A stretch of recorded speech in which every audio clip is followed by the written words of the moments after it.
നമസ്കാരം. ഞങ്ങളുടെ തെരുവ് നാടകം ഞങ്ങളെ സിനിമയുടെ തറവാടായ തിരുവനന്തപുരത്തെ ചിത്രാഞ്ജലി സ്റ്റുഡിയോയിൽ എത്തിച്ച കഥയാണ് ഈ എപ്പിസോഡിൽ. അതിനു മുമ്പ് ചിത്രാഞ്ജലി സ്റ്റുഡിയോയുടെ ഒരു വിഹക വീക്ഷണം നിങ്ങളെ ഒന്ന് കാണിക്കാം. സ്റ്റുഡിയോ സിനിമാ പ്രേമികളായ നിരവധി കലാകാരന്മാർ വന്നു പോകുന്ന സ്ഥലമാണ് തിരുവനന്തപുരത്തെ ചിത്രാഞ്ജലി സ്റ്റുഡിയോ. പ്രകൃതി ഭംഗിയുടെ വിദൂര സൗന്ദര്യം ചിത്രാഞ്ജലി സ്റ്റുഡിയോയുടെ പ്രത്യേകതയാണ്. ധാരാളം ഷൂട്ടിംഗ് ഫ്ലോറുകളും ഇതിനുള്ളിൽ നമുക്ക് കാണാം. ഈ കാണുന്നതാണ് റെക്കോർഡിംഗ് സ്റ്റുഡിയോയും ഓഫീസും.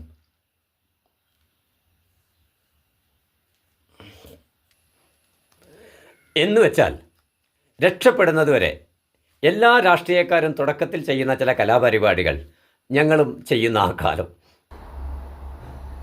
ഏതെങ്കിലും MLA മാരോ MP മാരോ മന്ത്രിമാരോ ഷൊർണൂർ വഴി കടന്നു പോവുകയോ ഷൊർണൂരിലേക്ക് വരികയോ ചെയ്യുന്നുണ്ടെങ്കിൽ റെയിൽവേ സ്റ്റേഷനിലെത്തി അവരെ സ്വീകരിക്കുക, ഭാര്യയും മക്കളും കൂടെ ഉണ്ടെങ്കിൽ അവർക്ക് വെള്ളവും ബിസ്ക്കറ്റും വാങ്ങി കൊടുക്കുക, അവരെ നോക്കി ഉച്ചത്തിൽ മുദ്രാവാക്യം മുഴക്കുക, പത്രക്കാരെ കൊണ്ടുവന്ന് ഇവർക്കൊപ്പം നടക്കുന്ന ഫോട്ടോ എടുപ്പിക്കുക, ജനങ്ങളെ കാണിക്കാൻ വേണ്ടി പ്രാദേശിക വികസനത്തിൻ്റെ എന്തെങ്കിലും നിവേദനം കൊടുക്കുന്നത് പ്രത്യേക വാർത്തയാക്കുക, ഇത്തരം കാര്യങ്ങളൊക്കെ ചെയ്ത് ഭാവി കൂടി സ്വപ്നം കണ്ട നേതാക്കളെ സോപ്പിട്ട് നടക്കുന്ന ഒരു കാലത്താണ് ശ്രീ പന്തള സുധാകരൻ 1991-96 ഇടയിലുള്ള ആ ഭരണകാലത്ത് ഷൊർണൂർ ഇതേപോലെ മന്ത്രിയായിരിക്കെ വരുന്നത്.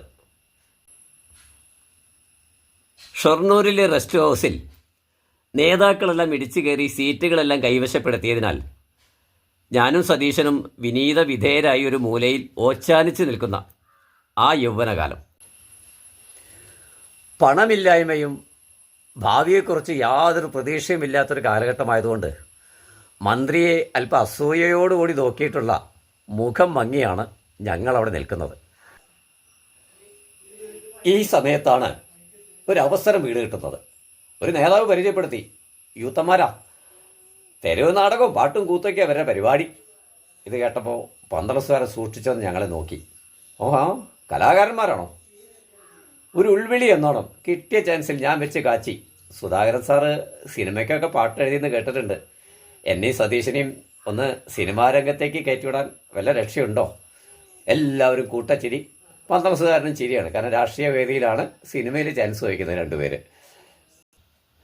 സ്വാഭാവികമായും ഒരു മന്ത്രിയുടെ മറുപടി ഉണ്ടായി, നമുക്ക് നോക്കാം. പിന്നെ സ്വാഭാവിക രാഷ്ട്രീയ കാര്യങ്ങളിലേക്ക് എല്ലാവരും കടന്നു. ആ ബഹളത്തിൽ എല്ലാവരും മറന്നു. പക്ഷേ ഞാനും സതീശനും മറന്നില്ല.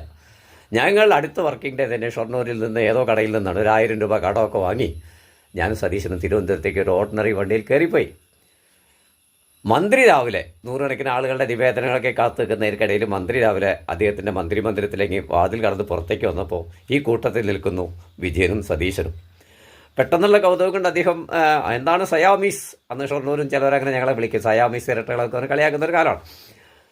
അപ്പോൾ സിനിമ ഒരു സെക്കൻഡ് അദ്ദേഹം ഞെട്ടിക്കാണും. കാരണം ഇത് അദ്ദേഹം ഷൊർണൂരിൽ നിന്ന് അങ്ങനെ പറഞ്ഞെങ്കിലും ഞങ്ങൾ ഇതിനു വേണ്ടി തിരുവനന്തപുരത്ത് എത്തിയിട്ടൊരു നിവേദനം നൽകുമെന്ന് അദ്ദേഹം പ്രതീക്ഷിച്ച് കാണില്ല.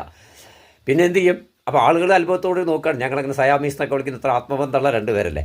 ഉടനെ മന്ത്രി ഫോൺ എടുക്കുന്നു, അസിസ്റ്റൻറ്റ് പ്രേമനോട് പറയുന്നു, വാണിയംകുളത്തെ പ്രേമൻ പറയുന്ന ഷാജി ഒന്ന് കണക്ട് ചെയ്യുന്നു. അപ്പോൾ ഞങ്ങൾക്ക് മനസ്സിലായില്ല. നോക്കിയപ്പോൾ ആരാ? ഷാജി കൈലാസാ. ഷാജി, നമ്മുടെ 2 പയ്യന്മാരുണ്ടായിരുന്നു, ഒന്ന് സഹായിക്കാൻ പറ്റുമോ സിനിമയിൽ അവരെ? അപ്പോൾ അല്ല അസിസ്റ്റൻ്റായിട്ടോ എന്നൊക്കെ പറയുന്നുണ്ട്. അവിടുന്ന് എന്തോ മറുപടി പറഞ്ഞു. ഫോൺ വെച്ച് പറഞ്ഞു, അയ്യോ അദ്ദേഹത്തിനോട് ഇപ്പോൾ തന്നെ 10ഓളം അസിസ്റ്റൻസ് ഉണ്ട്. അപ്പോൾ ഇനി ഒരാളെ വെക്കാൻ എളുപ്പമല്ല, വെയിറ്റിംഗ് ലിസ്റ്റ് പലരുണ്ട്. അപ്പോൾ എന്ത് ചെയ്യും?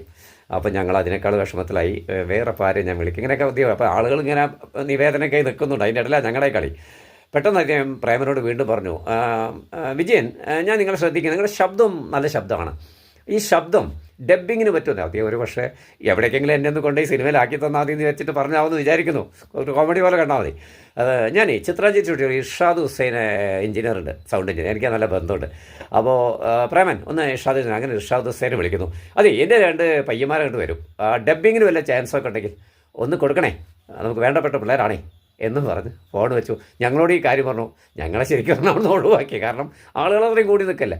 ഞങ്ങൾ വലിയ പ്രതീക്ഷയായി ചിത്രാഞ്ജലി സ്റ്റുഡിയോയിലേക്ക് പന്തളസുകാരൻ്റെ റെക്കമെൻഡേഷനിൽ ഞങ്ങൾ യാത്ര ചെയ്യാണ്. ഡബ്ബിംഗ് ആർട്ടിസ്റ്റ് എങ്ങനെ ഡബ്ബിംഗ് ആർട്ടിസ്റ്റ്, അത് തന്നെ വലിയൊരു ഭാഗ്യം വിചാരിച്ച് ഞങ്ങൾ അടുത്ത ബസ്സിൽ കയറി, കോവളം ബസ്സിൽ കയറി തിരുവല്ലത്തിറങ്ങി ചിത്രാഞ്ജലി സ്റ്റുഡിയോയിലേക്ക് യാത്രയാവുകയാണ്. സിനിമയുടെ സ്വർഗവാതിൽ കടന്ന് ഡബ്ബിംഗ് എന്ന സ്വപ്നവും പേറി ചിത്രാഞ്ജലി സ്റ്റുഡിയോയിലെത്തിയ ഞങ്ങളുടെ രസകരമായ ചില അനുഭവങ്ങൾ കൂടി പറയുന്നതിന് വേണ്ടി ഉടൻ ഞാൻ വരുന്നതാണ്. നന്ദി, നമസ്കാരം.